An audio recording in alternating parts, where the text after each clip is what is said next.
Oi gente, tudo bem? Voltamos aqui hoje com um cenário aparentemente novo, mas na verdade é só meu cantinho de leitura que eu montei.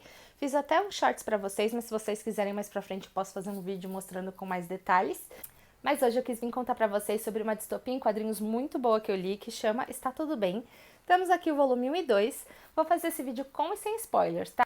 Então, na hora que for começar com spoilers, eu vou avisar vocês, tá? Então não se preocupem, primeiro é sem spoilers, tá? Eu até fiz um shorts lá atrás aqui no canal, quando eu li o primeiro volume, né, do Está Tudo Bem, pra vocês, e eu recomendei bastante, mas eu queria resumir um pouquinho a história, né, não sei se todo mundo viu, enfim, e agora eu já vi o volume 1 e 2, né, então, só pra contar um pouquinho sobre o que é a história.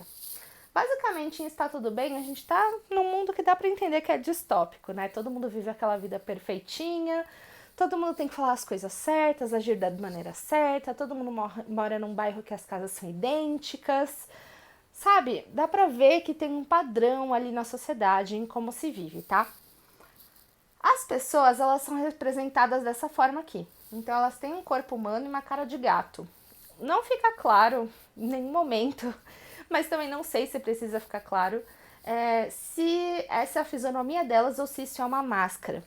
Mas o que eu achei muito interessante é que como elas são representadas com essa cara de gato, não tem expressão facial muito, sabe? Tipo, a cara delas tá sempre desse jeito. E aí, tem horas, gente, fica incrível, porque dá pra ver que tem uma tensão no ambiente, tem alguma coisa acontecendo em algumas cenas, enfim, que você consegue, mesmo sem a expressão, imaginar a expressão como se fosse num livro, mas aqui não tem a descrição da expressão.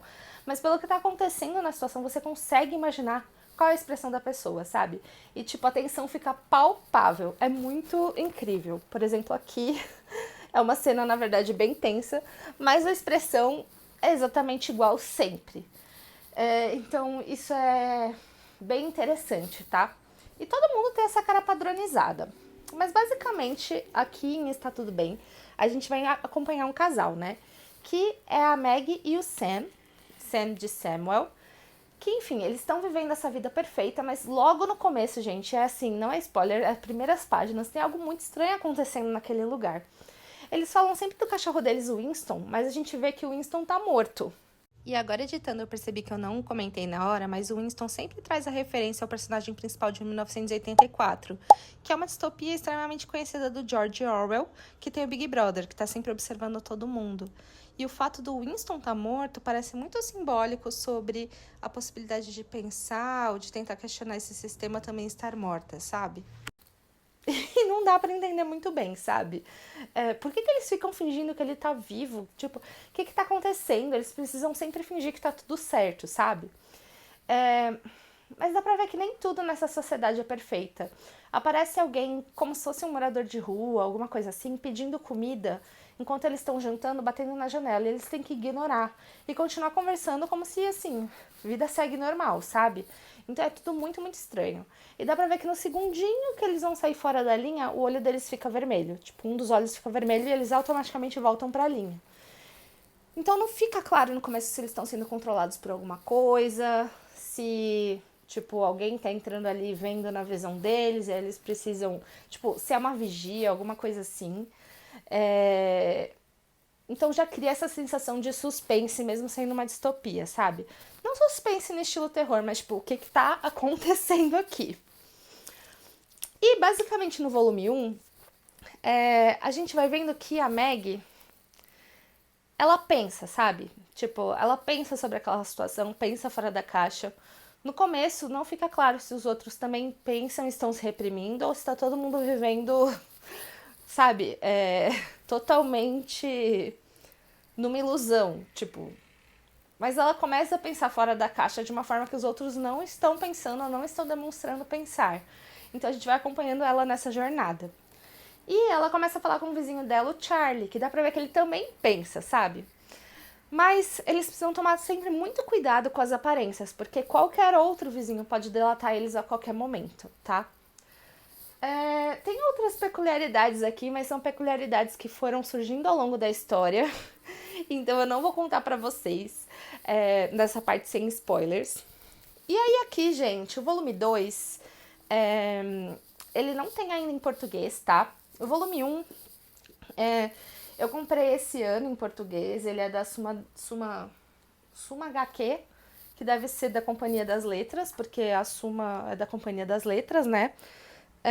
Mas não tinha ainda o volume 2. Só que a hora que eu terminei, gente, termina num momento muito incrível. Eu falei, nossa, eu preciso continuar lendo. E aí eu comprei o volume 2 em inglês, tá? O volume 1 e 2, eles se completam. Dá pra ver que é uma história com começo, meio e fim. Não é tudo respondido pra gente. Mas o que que acontece?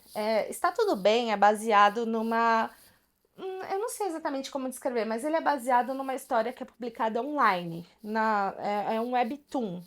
Não sei se esse é o nome do site ou esse é o nome tipo de HQs online, mas é baseada numa webtoon. Eu fui procurar pra saber se acabava ali mesmo, porque quando a gente procura, não existe um volume 3. E em inglês, esse volume 1 e 2 foram publicados em 2023.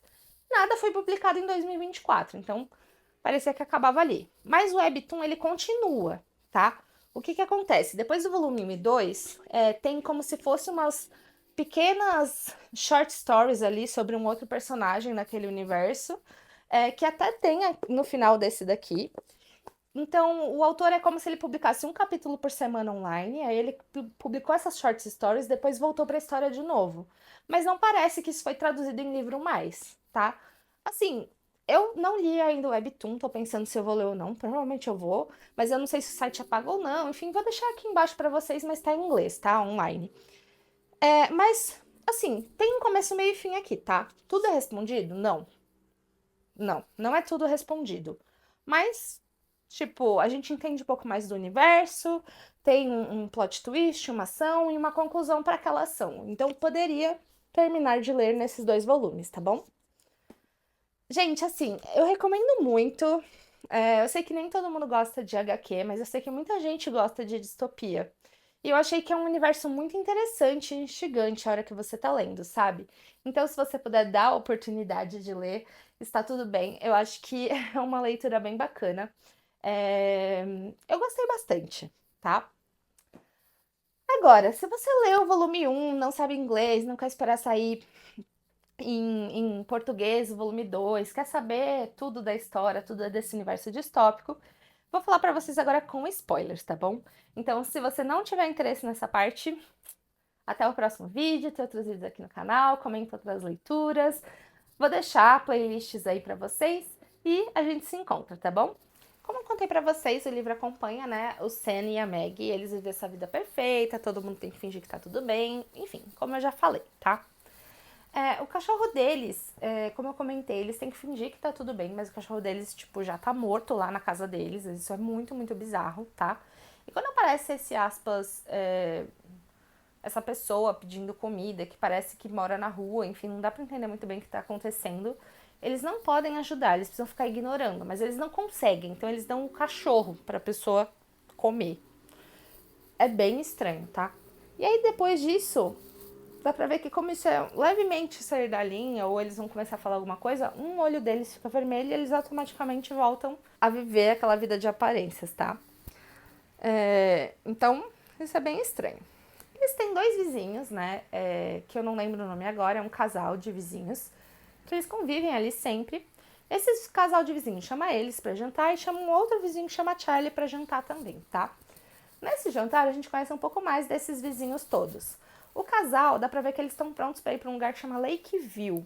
Então parece que você faz tudo certinho, segue as regras, é um delator das outras pessoas quando fazem coisas erradas. Você pode se mudar pra esse lugar, Lakeview, que parece que é uma vizinhança muito melhor. Tipo, é como se fosse um prêmio morar lá, tá? E eles estão a caminho disso. Já o Charlie, ele é bem peculiar, porque dá pra ver que ele não se importa tanto em viver essa vida de aparências.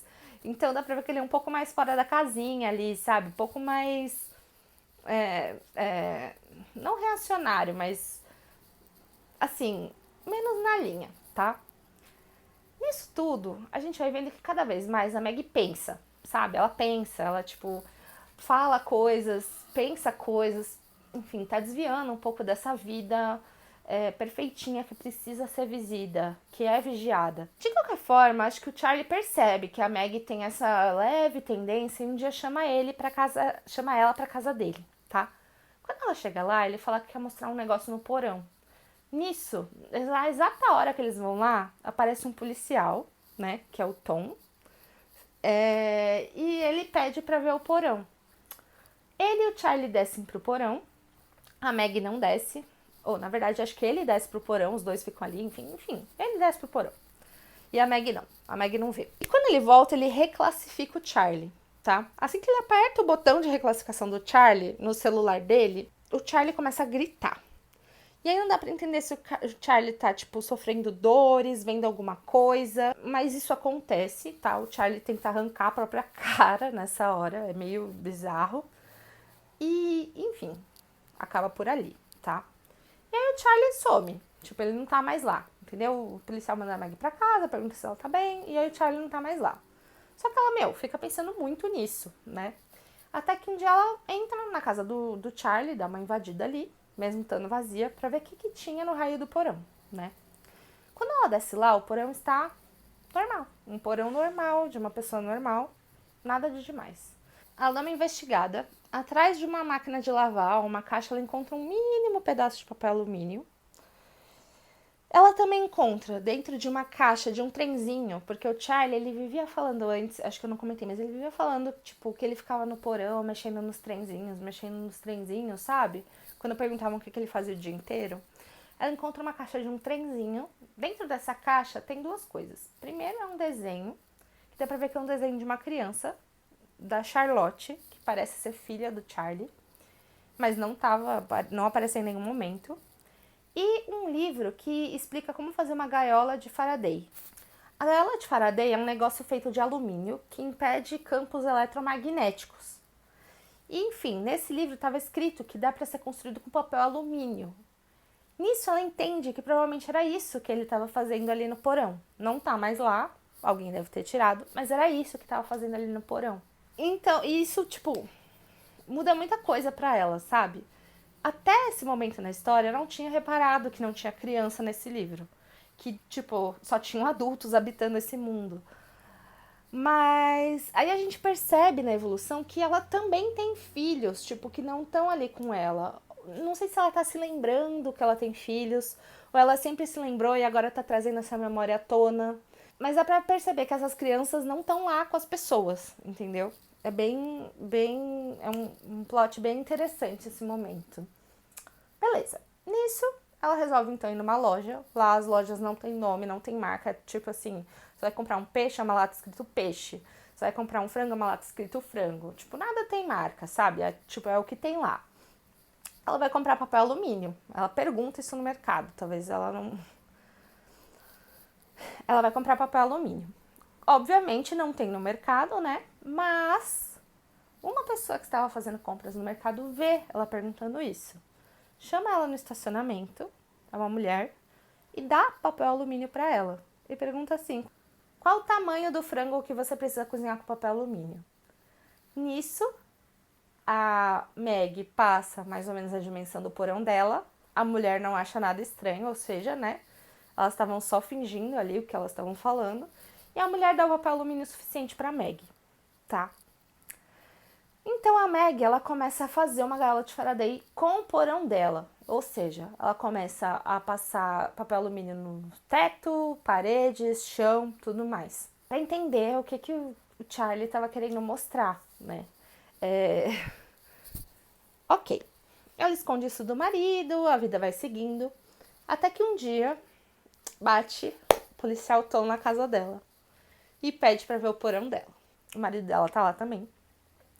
Os três descem pra ver o porão e nisso ela mata o policial. Ela mata o policial, é isso.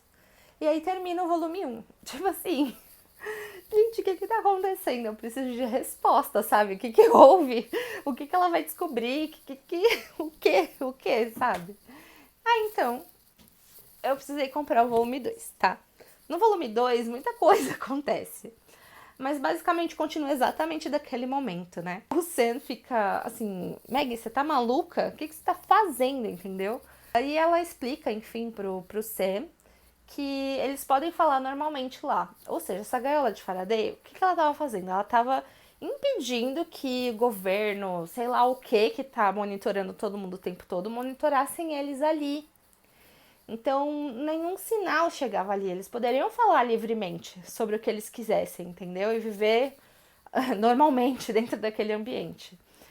Ela fala pro Sam que ele vai ter que confiar nela, enfim, que ela vai dar um jeito, mesmo tudo sendo bizarramente monitorado. Se ele ajudar ela naquele minuto, ela vai dar um jeito. Porque o que ela vê?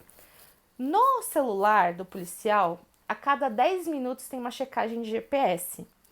Então, se tivesse ali, quando batesse 10 minutos, se ele tivesse no porão, iam perceber que ele sumiu.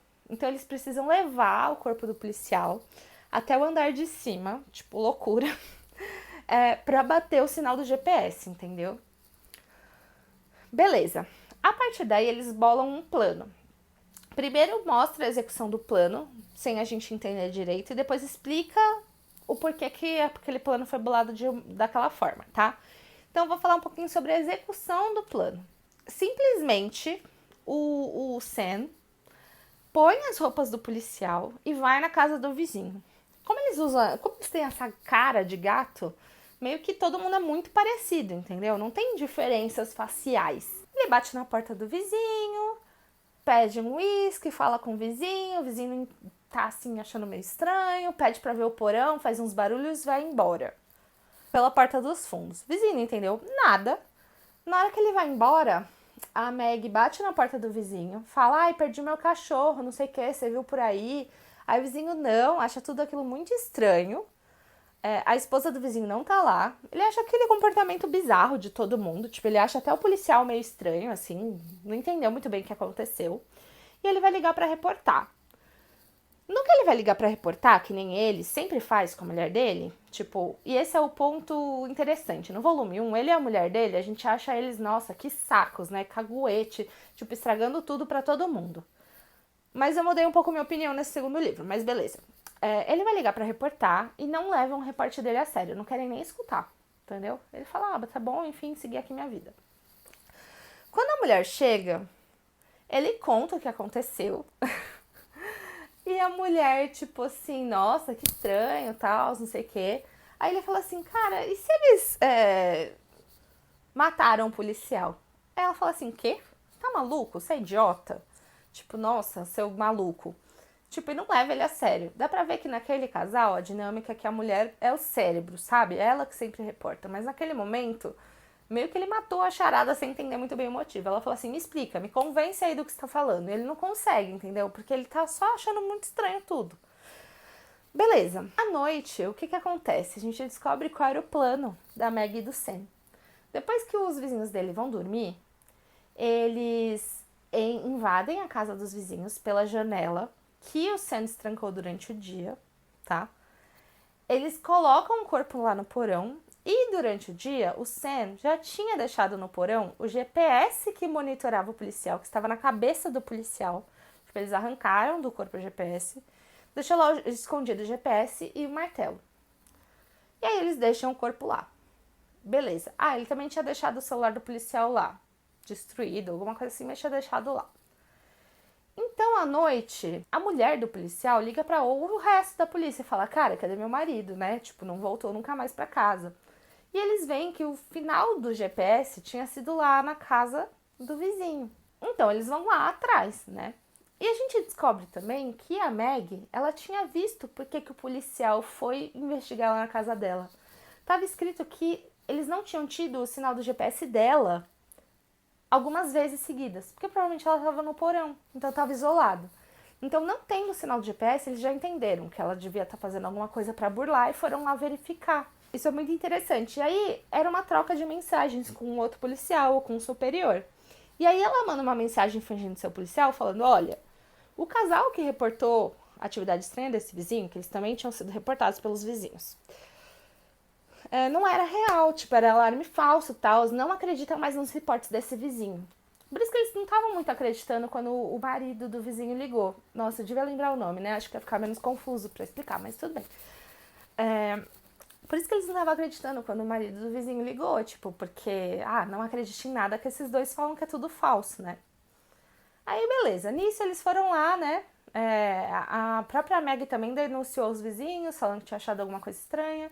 Um detalhe muito interessante é que quando o vizinho tá contando pra vizinha o que aconteceu de estranho durante o dia, a gente descobre que eles também têm a própria gaiola de Faraday deles, só que é no closet, tipo, é um lugar meio menor, mais fácil de fazer, onde eles falam livremente, sabe? Então, assim, aparentemente era uma coisa que todo mundo sabia, menos a Meg e o Sam. Mas beleza. A polícia bate lá, pede pra ver o porão. Eles já tinham ido lá antes, não tinha nada, né? Mas aí agora tem o corpo, entendeu? Tem o corpo do policial. Então, assim, não foram eles que mataram, entendeu? Tipo, a Meg e o Sam armaram pra eles. Os vizinhos ficam reportando a Meg e o Sam? Sim. Mas eles armaram um negócio muito mais cabeludo pra eles, né? E aí, enfim, eles são condenados ao red status, ou tipo, mudar ali pro status vermelho. O policial aperta no botão e aí a gente descobre o que o Charlie viu, que deixou ele gritando e louco, porque acontece com esses vizinhos. Gente, aí é muito triste. Eu vou tentar falar de uma forma mais. É, não. Que o YouTube não tire essa parte, mas eles veem os filhos deles, tipo, que estão em outro lugar. Eles veem como se fosse ao vivo os filhos deles, ou é uma memória, não sei, mas eu fiquei com a impressão que era ao vivo. Os filhos deles falam: pai, mãe, não sei se vocês estão escutando a gente te ama, não sei o que, não se preocupa. E aí os filhos deles caem de um prédio. Tipo, não dá pra entender se eles são obrigados a pular, se alguém joga eles, mas tipo, cara, é muito triste, entendeu? Então foi isso que aconteceu com o Charlie, é isso que acontece com qualquer adulto que sai da linha. Eles estão sendo manipulados porque os filhos estão sendo mantidos em algum lugar. E se você fizer errado, é muito tenso, assim, sabe? E eu sei que a Meg e o Sam, eu não sei se eles sabem o que aconteceria quando alguém é passado pro vermelho, pro status vermelho, mas se eles sabem é muito pesado, sabe? Porque para se livrar da situação que eles causaram, né? Porque foi a Meg que matou o policial, querendo ou não, né? Para se livrar dessa situação que eles causaram, eles acabaram com a vida de uma família inteira, né? Então é bem complicado, sabe? Para mim essa hora deu uma reviravolta ali em quem era vilão, quem era mocinho, né? Lógico, entra toda aquela questão, tipo, eles estavam, se eles fossem classificados pro vermelho, ia ser com o filho deles, enfim, fica aquela coisa meio que sobrevivência, sabe? Mas bem brutal, assim. Beleza, acontece isso, né? Os vizinhos são lascados, e aí eles ganham o local dos vizinhos em Lakeview, que os vizinhos seriam transferidos. E eles são transferidos imediatamente para Lakeview, tá? Na hora que eles estão indo, que os policiais estão levando eles no carro do Tom, que é o policial que eles mataram, tem uma foto lá do Tom com a esposa, né? E chegando em Lakeview, a gente descobre que a esposa, ela é a prefeita de Lakeview. Ela vem receber eles como se estivesse tudo bem, tudo feliz. Eles falam: ai, desculpa pelos... desculpa não. Sinto muito pelo seu marido e tal. Ela: ah, não, mas não é culpa de vocês, não é como se vocês tivessem matado eles, hahaha. Eles: ah, mas a gente sente muito. Ela: gente, eu não quero mais saber falar disso, hoje o dia tá lindo e tá tudo bem. Tipo, cara... E é bizarro, sabe? Porque dá pra entender que ela também tem que fingir. Tipo, ela tem que fingir imediatamente depois dela perder o marido que tá tudo bem, entendeu? E é isso o livro, eles têm que fingir que tá tudo bem o tempo inteirinho. E é engraçado, né? Porque o livro fecha com a própria frase que é o título. Por isso que 2 volumes, pra mim, fecha bem. Tipo, a gente não entende como esse mundo foi gerado, cadê as crianças, por que a cara de gato, mas fecha bem, entendeu? Não sei se o autor pretendia fechar aí, criou aqueles short stories para depois voltar de novo. Eu vou ver online, eu acho. Acho que tem tipo 90 ou 100 capítulos. Esse volume aqui, ele é do 1 ao 16 capítulos da Webtoon. E esse é do 17 ao 29. Então tem muito mais coisa, né? Assim, um detalhe. A gente vê no final desse livro aqui o Charlie. Ele ia se acabar com a própria vida. A moça do mercado vê ele, a moça do mercado que deu o papel de alumínio pra Meg, vê ele e fala... Ele fala, cara, não tem mais por que continuar, sabe? Tipo, porque ele já tá sem os filhos. sem a filha, sem a Charlotte. Ela fala, cara, então se junta a gente na resistência. Cara, assim, é bem... Pra mim tem, assim, o primeiro livro é muito instigante porque você não sabe o que tá acontecendo. Tem muita pergunta em aberto. No segundo livro, pra mim, é muito instigante porque, cara, muda totalmente a percepção de quem é. Tipo, ninguém é bom, entendeu? Tá todo mundo tentando sobreviver. Inclusive os vizinhos delatores, que você fica meio, ai, que saco esses dois aí, caguete. Mas, tipo, eles também estão tentando, entendeu? É muito bizarro. Muito bizarro. Foi uma distopia, gente, que eu achei extremamente interessante. Eu não li o Webtoon, como eu falei pra vocês. Não sei se é um site pago pra ler, mas eu vou deixar aqui embaixo pra quem tiver interesse. Se eu ler, eu venho contar pra vocês também, tá bom? Então, beijo e até mais.